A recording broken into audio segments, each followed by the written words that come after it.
Bayangkan sebuah negara yang awalnya dibangun dengan harapan rakyatnya bekerja keras, usaha kecil tumbuh, dan kehidupan berjalan meski tidak sempurna.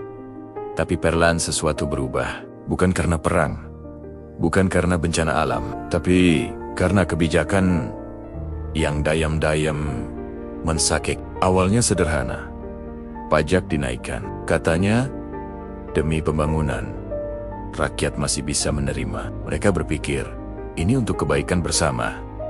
Sedikit demi sedikit, pajak muncul dari segala arah. Pajak penghasilan naik, pajak usaha ditambah, pajak barang dan jasa diperluas. Setiap aktivitas seolah memiliki harga tambahan. Mau bekerja, kena pajak.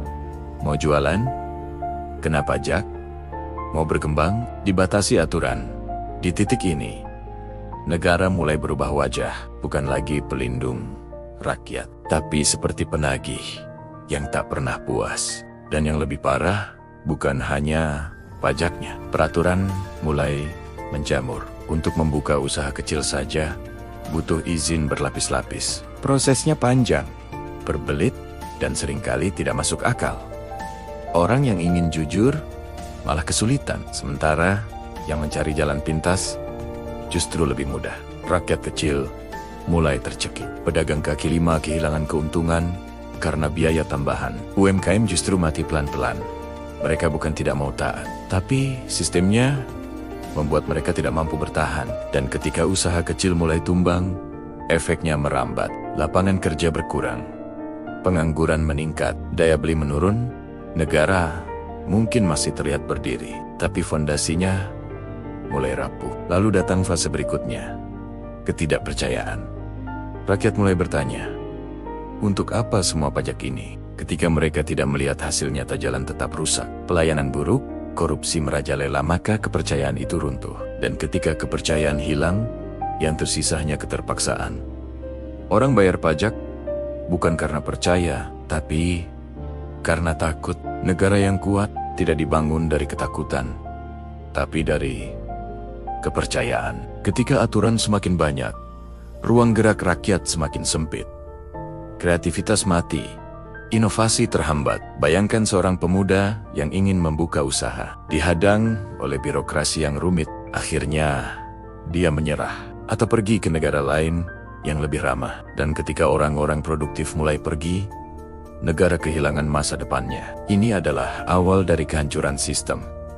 Karena negara tidak hancur dalam semalam, ia runtuh perlahan. Dari dalam, dari rakyat yang lelah, dari sistem yang menekan, dari pemimpin yang lupa tujuan awal. Dan ironisnya, semua ini sering dibungkus dengan kata pembangunan. Padahal pembangunan sejati tidak lahir dari tekanan berlebihan. Ia lahir dari keseimbangan. Pajak memang penting, tapi ketika pajak berubah menjadi beban yang tidak masuk akal, ia bukan lagi alat pembangunan, melainkan alat penindasan.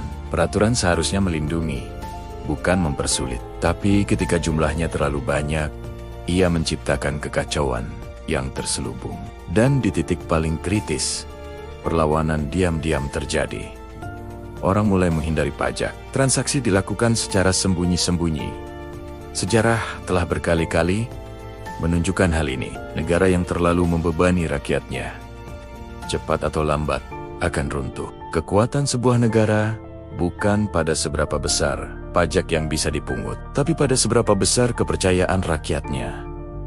Jika rakyat merasa diperas, mereka akan berhenti peduli. Jika rakyat berhenti percaya, maka negara itu sudah kehilangan segalanya. Jadi pertanyaannya bukan lagi berapa banyak pajak yang bisa dipungut, tapi apakah rakyat masih bisa bernapas di dalam sistem ini? Karena ketika sebuah negara mengambil terlalu banyak, ia tidak hanya mengambil uang, ia mengambil harapan. Dan saat itu terjadi, kehancuran adalah kepastian.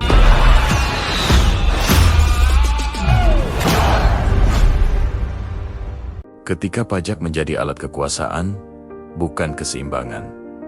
Sekarang coba bayangkan sebuah keadaan yang sedikit berbeda. Bukan lagi sekadar pajak sebagai kewajiban, tapi pajak sebagai sesuatu yang mulai terasa memaksa, Awalnya mungkin tidak terasa, masih terlihat wajar, masih terlihat seperti bagian dari sistem, masih bisa diterima oleh sebagian besar orang. Tapi perlahan sesuatu berubah. Pajak tidak lagi hanya digunakan sebagai alat untuk membiayai negara. Ia mulai menjadi alat untuk mempertahankan kekuasaan. Dan di titik inilah banyak sistem mulai mengalami retakan. Mari kita masuk ke dalam gambaran yang lebih nyata. Bayangkan sebuah negara yang mulai berkembang pesat. Pemerintahnya semakin besar, strukturnya semakin kompleks, pengeluarannya semakin banyak. Untuk mempertahankan semua itu, mereka membutuhkan dana yang terus meningkat. Awalnya, pajak dinaikkan sedikit, masih bisa diterima. Lalu, ditambah jenis baru, masih bisa ditoleransi. Lalu muncul aturan-aturan tambahan. Masih terlihat masuk akal. Tapi seiring waktu, pajak tidak lagi hanya tentang kebutuhan. Ia mulai menjadi tentang kontrol. Sejarah menunjukkan bahwa dalam banyak peradaban, ketika pajak mulai digunakan untuk memperkuat kekuasaan, ada beberapa pola yang hampir selalu muncul. Yang pertama adalah ketimpangan perlakuan. Tidak semua orang diperlakukan sama. Orang-orang yang dekat dengan kekuasaan seringkali mendapatkan keringanan, sementara rakyat biasa harus menanggung beban penuh. Di titik ini, pajak tidak lagi terasa sebagai sistem yang adil. Ia terasa seperti sesuatu yang hanya membebani. Dan ketika rasa keadilan mulai hilang, fondasi sebuah negara mulai goyah. Yang kedua adalah kompleksitas yang disengaja. Aturan pajak menjadi semakin rumit, bukan hanya banyak, tapi juga sulit dipahami. Orang biasa kesulitan mengerti apa yang sebenarnya harus mereka bayar. Kesalahan kecil bisa berakibat besar, dan seringkali dalam sistem yang terlalu kompleks, hanya mereka yang memiliki akses atau kekuatan tertentu yang bisa benar-benar bermain di dalamnya. Sementara rakyat biasa, mereka hanya bisa mengikuti atau terkena konsekuensi. Yang ketiga adalah ketergantungan kekuasaan pada pajak tinggi. Ketika sebuah sistem sudah terbiasa dengan pemasukan besar dari pajak, ia akan sulit untuk menurunkannya, karena seluruh struktur sudah dibangun di atas angka tersebut. Gaji pegawai, proyek besar, program-program yang terus berjalan, semua membutuhkan dana yang tidak sedikit. Dan ketika pemasukan mulai terancam, solusi yang diambil bukanlah efisiensi, tapi menambah beban, menambah pajak baru, menambah tarif, menambah aturan. Dan siklus ini terus berulang. Sekarang, mari kita lihat dari sudut pandang rakyat. Bayangkan kamu adalah seorang pekerja biasa. Setiap bulan, kamu bekerja keras. Kamu berusaha memenuhi kebutuhan hidupmu. Kamu mencoba menabung. Kamu ingin memberikan kehidupan yang lebih baik untuk keluargamu. Tapi setiap kali kamu melihat hasil kerja kerasmu, ada bagian yang terus bertambah besar yang harus kamu lepaskan. Dan bukan hanya itu, setiap barang yang kamu beli, setiap layanan yang kamu gunakan, setiap usaha kecil yang kamu jalankan, semuanya memiliki potongan. Di satu titik, kamu mungkin mulai bertanya dalam diam, apakah ini masih seimbang? Dan pertanyaan itu sangat penting, karena ketika pertanyaan seperti ini mulai muncul secara luas di masyarakat, itu bukan sekadar keluhan, itu adalah tanda bahwa hubungan antara rakyat dan sistem mulai berubah. Dalam sejarah, banyak kerajaan besar tidak runtuh secara tiba-tiba. Mereka runtuh secara perlahan, dimulai dari ketidakpuasan kecil, lalu menjadi ketidakpercayaan, lalu menjadi jarak antara rakyat dan penguasa. Dan salah satu pemicunya seringkali sama. Beban yang terasa semakin berat, tanpa rasa keadilan yang seimbang. Ada satu hal menarik yang sering terjadi. Ketika pajak masih terasa adil, rakyat cenderung patuh. Mereka merasa menjadi bagian dari sistem. Tapi ketika pajak mulai terasa tidak adil, perilaku masyarakat mulai berubah. Beberapa mulai mencari cara untuk menghindar. Beberapa mulai kehilangan semangat. Beberapa mulai tidak peduli lagi terhadap sistem. Dan ketika hal ini terjadi dalam skala besar, dampaknya tidak kecil. Ekonomi mulai melambat, inovasi menurun, kepercayaan runtuh, dan yang paling berbahaya adalah ketika rakyat tidak lagi merasa terhubung dengan negaranya sendiri. Pajak pada dasarnya adalah kontrak tidak tertulis antara rakyat dan negara. Rakyat memberikan sebagian dari hasil kerja mereka. Sebagai gantinya, negara memberikan perlindungan, fasilitas, dan sistem yang adil. Selama kontrak ini terasa seimbang, sistem akan berjalan. Tapi ketika salah satu pihak merasa dirugikan secara terus-menerus, kontrak itu mulai retak. Dan ketika retakan itu semakin besar, stabilitas pun mulai terganggu. Ini bukan tentang menolak pajak. Ini bukan tentang mengatakan bahwa pajak tidak diperlukan. Justru sebaliknya, pajak adalah bagian penting dari sebuah negara. Tapi keseimbangan adalah kuncinya. Ketika pajak menjadi terlalu besar, terlalu banyak, dan terlalu tidak adil, ia tidak lagi menjadi alat pembangunan. Ia mulai menjadi beban yang perlahan menggerus kekuatan dari dalam. Dan disinilah kita mulai melihat gambaran yang lebih jelas, bahwa tanda-tanda sebuah negara melemah tidak selalu terlihat dari luar. Tidak selalu berupa perang, tidak selalu berupa krisis besar. Kadang, tanda itu muncul dalam bentuk yang lebih tenang, lebih halus, seperti beban yang perlahan bertambah, seperti sistem yang semakin rumit, seperti kepercayaan yang sedikit demi sedikit menghilang. Dan ketika semua itu terjadi bersamaan, satu hal menjadi jelas, bahwa sesuatu dalam sistem tidak lagi berjalan sebagaimana mestinya. Ketika pajak menjadi alat kekuasaan, bukan keseimbangan. Sekarang coba bayangkan sebuah keadaan yang sedikit berbeda. Bukan lagi sekadar pajak sebagai kewajiban, tapi pajak sebagai sesuatu yang mulai terasa memaksa. Awalnya mungkin tidak terasa, masih terlihat wajar, masih terlihat seperti bagian dari sistem, masih bisa diterima oleh sebagian besar orang. Tapi perlahan sesuatu berubah. Pajak tidak lagi hanya digunakan sebagai alat untuk membiayai negara. Ia mulai menjadi alat untuk mempertahankan kekuasaan. Dan di titik inilah banyak sistem mulai mengalami retakan. Mari kita masuk ke dalam gambaran yang lebih nyata. Bayangkan sebuah negara yang mulai berkembang pesat. Pemerintahnya semakin besar, strukturnya semakin kompleks, pengeluarannya semakin banyak. Untuk mempertahankan semua itu, mereka membutuhkan dana yang terus meningkat. Awalnya, pajak dinaikkan sedikit, masih bisa diterima. Lalu ditambah jenis baru, masih bisa ditoleransi. Lalu muncul aturan-aturan tambahan, masih terlihat masuk akal. Tapi seiring waktu, pajak tidak lagi hanya tentang kebutuhan.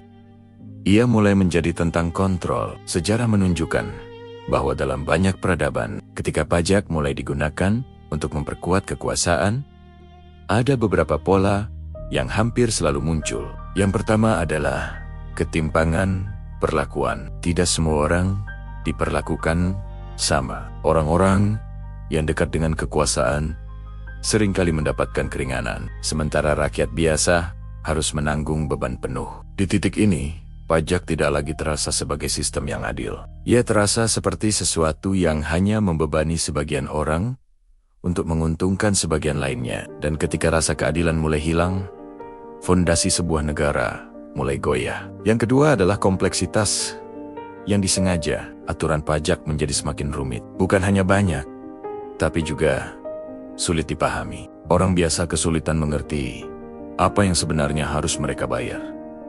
Kesalahan kecil bisa berakibat besar, dan seringkali dalam sistem yang terlalu kompleks, hanya mereka yang memiliki akses atau kekuatan tertentu yang bisa benar-benar bermain di dalamnya. Sementara rakyat biasa, mereka hanya bisa mengikuti atau terkena konsekuensi. Yang ketiga adalah ketergantungan kekuasaan pada pajak tinggi. Ketika sebuah sistem sudah terbiasa dengan pemasukan besar dari pajak, ia akan sulit untuk menurunkannya. Gaji pegawai, proyek besar, program-program yang terus berjalan, semua membutuhkan dana yang tidak sedikit. Dan ketika pemasukan mulai terancam, solusi yang paling sering diambil bukanlah efisiensi, tapi menambah beban, menambah pajak baru, menambah tarif. Sekarang, mari kita lihat dari sudut pandang rakyat. Bayangkan kamu adalah seorang pekerja biasa. Setiap bulan, kamu bekerja keras. Tapi setiap kali kamu melihat hasil kerja kerasmu, ada bagian yang terus bertambah besar yang harus kamu lepaskan. Di satu titik, Kamu mungkin mulai bertanya dalam diam, apakah ini masih seimbang? Dan pertanyaan itu sangat penting. Dalam sejarah, banyak kerajaan besar tidak runtuh secara tiba-tiba. Mereka runtuh secara perlahan, dimulai dari ketidakpuasan kecil. Ada satu hal menarik yang sering terjadi ketika pajak masih terasa adil. Rakyat cenderung patuh, mereka merasa menjadi bagian dari sistem. Tapi ketika pajak mulai terasa tidak adil, perilaku masyarakat mulai berubah. Ekonomi mulai melambat, inovasi menurun, kepercayaan runtuh. Pajak pada dasarnya adalah kontrak tidak tertulis antara rakyat dan negara. Selama kontrak ini terasa seimbang, sistem akan berjalan. Kenapa banyak rakyat tidak sadar sampai semuanya terlambat? Sekarang kita masuk ke bagian yang paling berbahaya, tentang kesadaran manusia. Jika sebuah negara langsung menaikkan pajak secara drastis dalam satu malam, rakyat akan kaget. Rakyat akan bereaksi. Tapi jika perubahan itu dilakukan sedikit demi sedikit, sedikit hari ini, sedikit tahun depan, orang mulai terbiasa. Bayangkan kamu dimasukkan ke dalam ruangan yang suhunya dingin. Awalnya kamu kedinginan, tapi setelah beberapa waktu, tubuhmu menyesuaikan diri. Begitulah cara sistem berubah tanpa terasa. Bukan dengan paksaan besar, tapi dengan kebiasaan kecil yang diulang terus-menerus. Ada distraksi, media sosial, hiburan, orang sibuk dengan rutinitas harian. Jarang ada waktu untuk melihat gambaran besar. Kadang sebuah negara terlihat berkembang, gedung-gedung tinggi berdiri, teknologi semakin maju, tapi di balik itu beban yang meningkat. Memahami pola berarti kita memiliki kesempatan untuk melihat lebih awal, karena masalah terbesar adalah ketika tidak ada yang menyadari perubahan itu sampai terlambat. Bayangkan sebuah negara yang perlahan kehilangan napasnya, bukan karena perang, bukan karena bencana alam, tetapi karena sesuatu yang tampak normal. Pajak dan peraturan awalnya kecil, tampak wajar, bahkan dianggap perlu. Tapi ketika semuanya dipajak dan aturan semakin menumpuk tanpa arah, disitulah awal kehancuran mulai terlihat. Di negara ini, setiap langkah dikenai biaya. Mau makan, kena pajak. Mau bekerja, kena pajak. Mau bernapas dalam aktivitas ekonomi sekecil apapun, tetap kena pajak. Bahkan usaha kecil yang baru tumbuh sudah diperas sebelum sempat berkembang. Orang-orang mulai bertanya, untuk apa semua ini? Tapi pertanyaan itu tenggelam. Pemerintah dengan alasan menyejahterakan rakyat terus menambah regulasi. Katanya untuk ketertiban, katanya untuk keadilan. Tapi kenyataannya, aturan itu justru membelenggu. Masyarakat jadi takut bergerak. Salah sedikit, kena sanksi. Kurang paham aturan, kena denda. Akhirnya, bukan lagi soal maju atau berkembang, tapi bagaimana bertahan hidup. Pelan-pelan, kreativitas mati. Orang tidak lagi berani mencoba hal baru. Kenapa? Karena setiap ide baru harus melewati labirin perizinan. Setiap inovasi harus tunduk pada puluhan regulasi. Dan pada akhirnya, banyak yang memilih berhenti sebelum memulai. Para pengusaha mulai menyerah. Mereka yang dulu berani mengambil risiko, kini memilih menutup usaha. Bukan karena tidak mampu, tapi karena beban terlalu berat. Pajak yang tinggi menggerus keuntungan, sementara aturan yang rumit menghabiskan waktu dan tenaga. Mereka sadar bertahan di sistem ini hanya akan membuat mereka tenggelam. Yang lebih menyedihkan, rakyat kecil yang paling merasakan dampaknya. Mereka tidak punya sumber daya untuk memahami semua aturan. Mereka tidak punya kekuatan untuk melawan sistem. Akhirnya, mereka terjebak. Mau maju salah, diam pun susah. Ekonomi pun mulai melemah. Perputaran uang melambat, investasi menurun, lapangan kerja menyusut, dan ironisnya, pemerintah justru merespons dengan cara yang sama. Menambah pajak dan memperketat aturan. Seolah-olah masalah bisa diselesaikan dengan menekan lebih keras. Padahal, yang terjadi justru sebaliknya. Semakin ditekan, masyarakat semakin kehilangan kepercayaan. Mereka mulai mencari jalan keluar. Ada yang pindah ke negara lain. Ada yang memilih bekerja secara ilegal. Ada juga yang akhirnya apatis, tidak lagi peduli pada masa depan. Kepercayaan adalah fondasi sebuah negara. Dan ketika kepercayaan itu hilang, semuanya ikut runtuh. Rakyat tidak lagi melihat pemerintah sebagai pelindung, tapi sebagai beban. Mereka tidak lagi merasa memiliki negara, tapi merasa dimiliki oleh sistem yang menindas. Di titik ini, kehancuran bukan lagi kemungkinan tapi kepastian yang tinggal menunggu waktu. Karena negara bukan hanya tentang wilayah. Ketika hubungan itu rusak, tidak ada yang bisa menyelamatkannya. Sejarah sudah berulang kali menunjukkan hal ini. Negara-negara besar jatuh bukan karena kekurangan sumber daya, tapi karena keserakahan dan ketidakpekaan terhadap rakyatnya sendiri. Mereka lupa bahwa kekuatan sejati bukan berasal dari pajak yang tinggi atau aturan yang ketat, tapi dari kesejahteraan dan kepercayaan rakyat. Dan yang paling berbahaya, kehancuran seperti ini sering tidak disadari. Tidak ada ledakan besar, tidak ada peristiwa dramatis. Semuanya terjadi perlahan, sedikit demi sedikit, sampai suatu hari orang-orang bangun dan menyadari bahwa negara yang mereka kenal sudah tidak ada lagi. Maka pertanyaannya sekarang, apakah kita akan menunggu sampai semuanya terlambat, atau kita mulai sadar bahwa keseimbangan itu penting, bahwa pajak memang perlu, tapi tidak boleh mencekik, bahwa aturan memang penting, tapi tidak boleh membunuh kebebasan. Karena pada akhirnya, negara yang terlalu rakus akan memakan dirinya sendiri, dan rakyat yang terlalu lama ditekan akan menemukan cara untuk melawan atau pergi. Dan ketika itu terjadi, tidak ada lagi yang bisa dipertahankan. Selamat datang di Lamtama Mardongan. Jangan lupa like, komen, subscribe, dan share. Saat beban terasa nyata, perubahan perilaku masyarakat.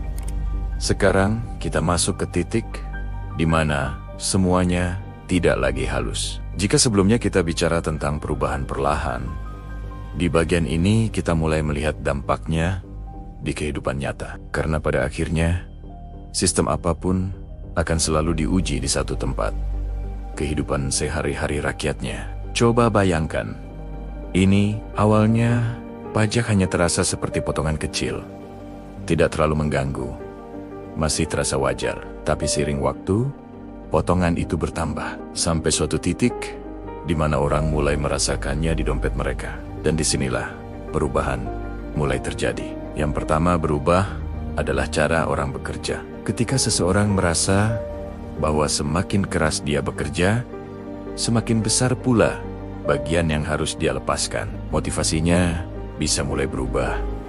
Bukan semua orang, tentu saja, tapi cukup banyak untuk memberi dampak. Beberapa orang mulai bertanya dalam hati, untuk apa aku bekerja lebih keras kalau hasilnya tidak jauh berbeda? Dan pertanyaan seperti ini, jika muncul di banyak orang, bisa perlahan mengubah produktivitas sebuah masyarakat. Yang kedua berubah adalah cara orang berusaha. Bayangkan, seseorang yang ingin membuka usaha kecil, tapi sebelum mulai, dia dihadapkan dengan perizinan, aturan, dan pajak usaha, biaya tambahan yang harus dipenuhi.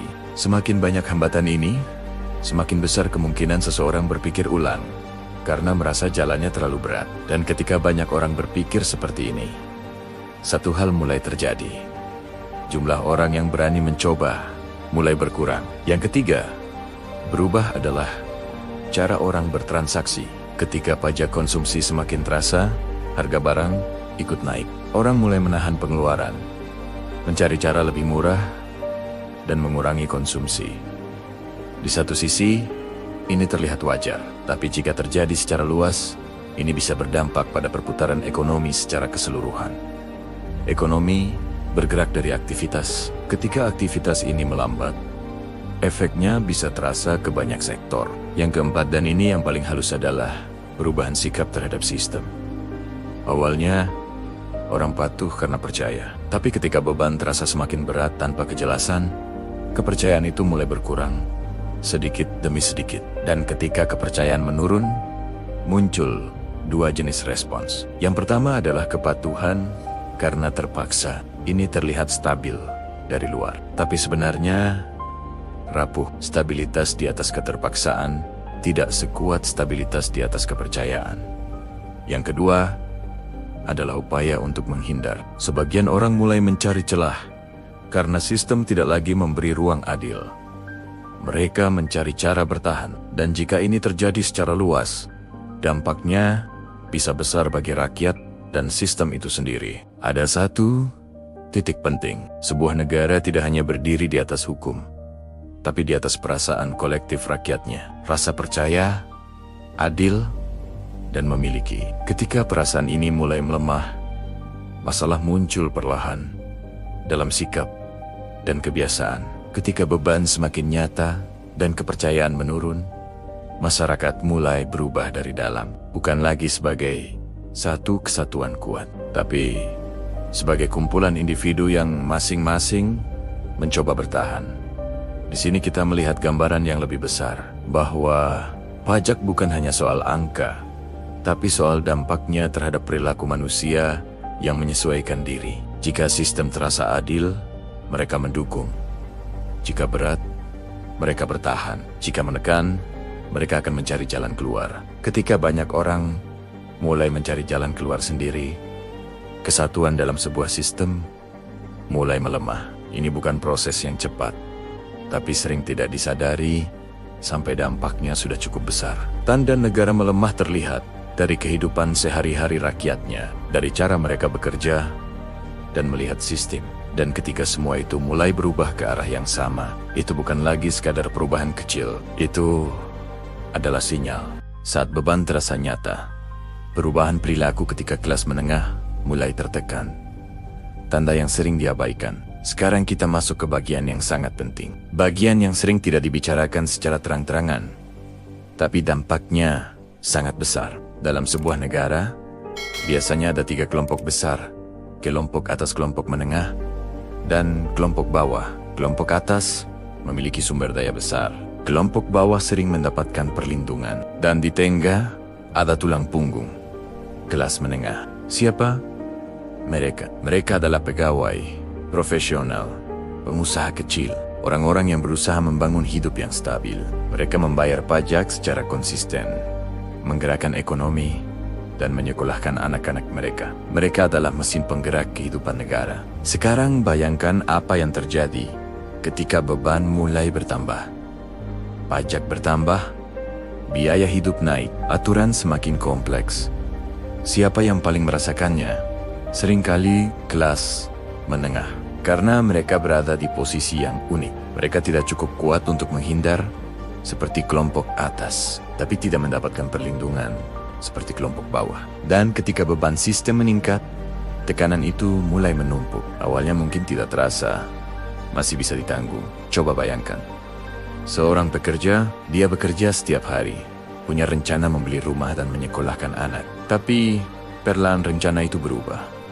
Biaya hidup naik, pajak bertambah, ruang untuk bergerak menjadi lebih sempit.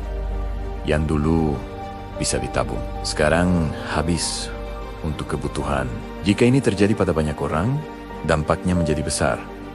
Yang pertama, terpengaruh adalah daya beli. Perputaran ekonomi ikut melambat. Kedua adalah stabilitas sosial. Kelas menengah adalah penyeimbang. Tapi ketika tekanan terlalu besar, kepercayaan terhadap sistem mulai goyah. Ketiga adalah mobilitas sosial. Tanda masyarakat sehat adalah adanya kesempatan untuk naik. Tapi sekarang jalur ini mulai tersumbat. Sejarah menunjukkan ketika negara mengalami tekanan, tandanya terlihat dari kondisi kelas menengahnya, bukan dari kelompok atas atau bawah. Ketika kelas menengah kuat, ekonomi bergerak. Tapi ketika mereka melemah, ketegangan meningkat dan kepercayaan menurun. Pajak yang semakin besar bukan hanya soal angka. Ia punya dampak langsung terhadap mereka yang paling banyak berkontribusi. Mereka menyesuaikan diri, mengurangi pengeluaran, bekerja lebih keras. Mereka bertahan, tapi bertahan bukan berarti tidak ada batas. Jika tekanan terus meningkat, suatu titik akan tercapai di mana kelelahan mulai terasa, di mana muncul pertanyaan, apakah ini masih sepadan? Kekuatan negara ditentukan oleh kelompok yang menopangnya. Jika kelas menengah tertekan, negara mulai menunjukkan tanda-tanda perubahan. Pajak yang besar bekerja di dalam, perlahan mengubah keseimbangan, menggeser beban, sampai suatu saat efeknya menjadi nyata. Dan ketika itu terjadi, pertanyaannya bukan lagi apa yang terjadi, tapi sejak kapan ini mulai terjadi. Saat semangat kerja mulai padam, dampak yang tidak terlihat. Sekarang kita masuk ke dampak yang paling berbahaya. Bukan yang terlihat di angka, bukan yang langsung muncul di berita, tapi yang terjadi di dalam diri manusia, yaitu ketika perlahan semangat kerja mulai padam. Coba kita mulai dengan sesuatu yang sederhana. Apa yang membuat seseorang mau bekerja keras? Bukan hanya karena kebutuhan, tapi juga karena harapan. Harapan bahwa usaha mereka akan menghasilkan sesuatu. Harapan bahwa kerja keras mereka akan membawa perubahan. Harapan bahwa hidup mereka bisa menjadi lebih baik. Harapan inilah yang mendorong orang untuk bangun pagi, belajar hal baru, mencoba lagi setelah gagal, berani mengambil risiko. Sekarang bayangkan jika harapan itu mulai berkurang, bukan hilang sekaligus, tapi berkurang sedikit demi sedikit. Ketika seseorang merasa bahwa hasil kerja kerasnya tidak lagi sebanding dengan usaha yang dia keluarkan, ketika dia merasa semakin banyak yang harus dilepas dari apa yang dia hasilkan, ketika dia merasa sistem tidak memberi ruang yang cukup untuk berkembang, maka sesuatu mulai berubah. Bukan langsung berhenti bekerja, tapi cara dia bekerja berubah. Yang pertama adalah penurunan ambisi. Orang yang dulu ingin berkembang mulai menahan diri. Yang dulu ingin naik level mulai berpikir dua kali. Yang dulu ingin mencoba lebih besar mulai memilih aman. Bukan karena mereka tidak mampu, tapi karena mereka merasa hasilnya tidak sebanding dengan risikonya. Yang kedua adalah munculnya pola cukup saja. Ini yang sangat halus. Seseorang tidak lagi mengejar yang terbaik, dia hanya mengejar yang cukup. Cukup untuk hidup, cukup untuk bertahan, tidak lebih. Sekilas ini tidak terlihat berbahaya, tapi bayangkan jika pola ini terjadi pada banyak orang dalam satu masyarakat, maka yang terjadi adalah lebih sedikit inovasi, lebih sedikit usaha baru, lebih sedikit orang yang berani mengambil langkah besar. Dan tanpa disadari, pertumbuhan mulai melambat. Yang ketiga adalah pergeseran energi. Energi yang seharusnya digunakan untuk berkembang, digunakan untuk bertahan. Orang lebih sibuk mengatur agar tidak terbebani terlalu besar. Lebih fokus pada cara menjaga yang ada daripada menciptakan sesuatu yang baru. Di titik ini, kita mulai melihat sesuatu yang sangat penting, bahwa dampak dari sistem yang terlalu membebani tidak selalu terlihat dari luar, tapi terasa di dalam motivasi, dalam cara berpikir, dalam keputusan sehari-hari. Ada satu analogi sederhana. Bayangkan seseorang berlari. Jika jalannya datar, dia bisa berlari dengan cepat. Jika jalannya sedikit menanjak, dia masih bisa berlari. Tapi jika beban di punggungnya terus ditambah sedikit demi sedikit, maka suatu saat dia tidak lagi berlari. Dia berjalan, lalu berhenti. Hal yang sama bisa terjadi dalam masyarakat. Selama beban masih terasa seimbang, orang akan terus bergerak. Tapi jika beban terus bertambah tanpa keseimbangan, gerakan itu mulai melambat. Dan ini yang sering tidak disadari. Karena dari luar, semuanya masih terlihat berjalan. Orang masih bekerja, usaha masih ada, ekonomi masih bergerak. Tapi di dalam energinya sudah berbeda. Sejarah menunjukkan bahwa banyak peradaban tidak langsung runtuh karena krisis besar. Mereka melemah karena kehilangan energi dari dalam. Energi untuk berkembang, energi untuk mencipta, energi untuk maju. Dan salah satu faktor yang bisa mempengaruhi energi itu adalah seberapa besar beban yang harus ditanggung dibandingkan dengan harapan yang didapat. Jika seseorang merasa bahwa usahanya akan membawa hasil, dia akan terus berusaha. Tapi jika dia merasa bahwa usahanya hanya akan membuatnya berputar di tempat semangat itu, perlahan bisa hilang. Ini bukan tentang semua orang. Selalu akan ada orang yang tetap berjuang. Selalu akan ada yang tetap berkembang. Tapi dalam skala besar, perubahan kecil dalam motivasi bisa berdampak besar pada arah sebuah masyarakat. Karena pada akhirnya, kemajuan sebuah negara tidak hanya ditentukan oleh kebijakan, tapi oleh jutaan keputusan kecil yang dibuat oleh rakyatnya setiap hari, keputusan untuk bekerja lebih keras, keputusan untuk mencoba sesuatu yang baru, keputusan untuk mengambil risiko. Dan jika keputusan-keputusan itu mulai berubah dari berani menjadi ragu, dari berkembang menjadi bertahan, maka arah masa depan juga ikut berubah. Disinilah kita mulai melihat gambaran yang lebih lengkap bahwa pajak yang semakin besar dan beragam bukan hanya soal beban finansial, tapi juga soal dampak psikologis, dampak pada cara orang melihat usaha, dampak pada cara orang melihat masa depan. Dan ketika dampak ini terjadi secara luas, itu bukan lagi sekadar masalah individu, itu adalah perubahan dalam karakter masyarakat itu sendiri. Dan perubahan seperti ini, jika dibiarkan terlalu lama, bisa menjadi salah satu tanda paling dalam bahwa sebuah sistem mulai kehilangan keseimbangannya.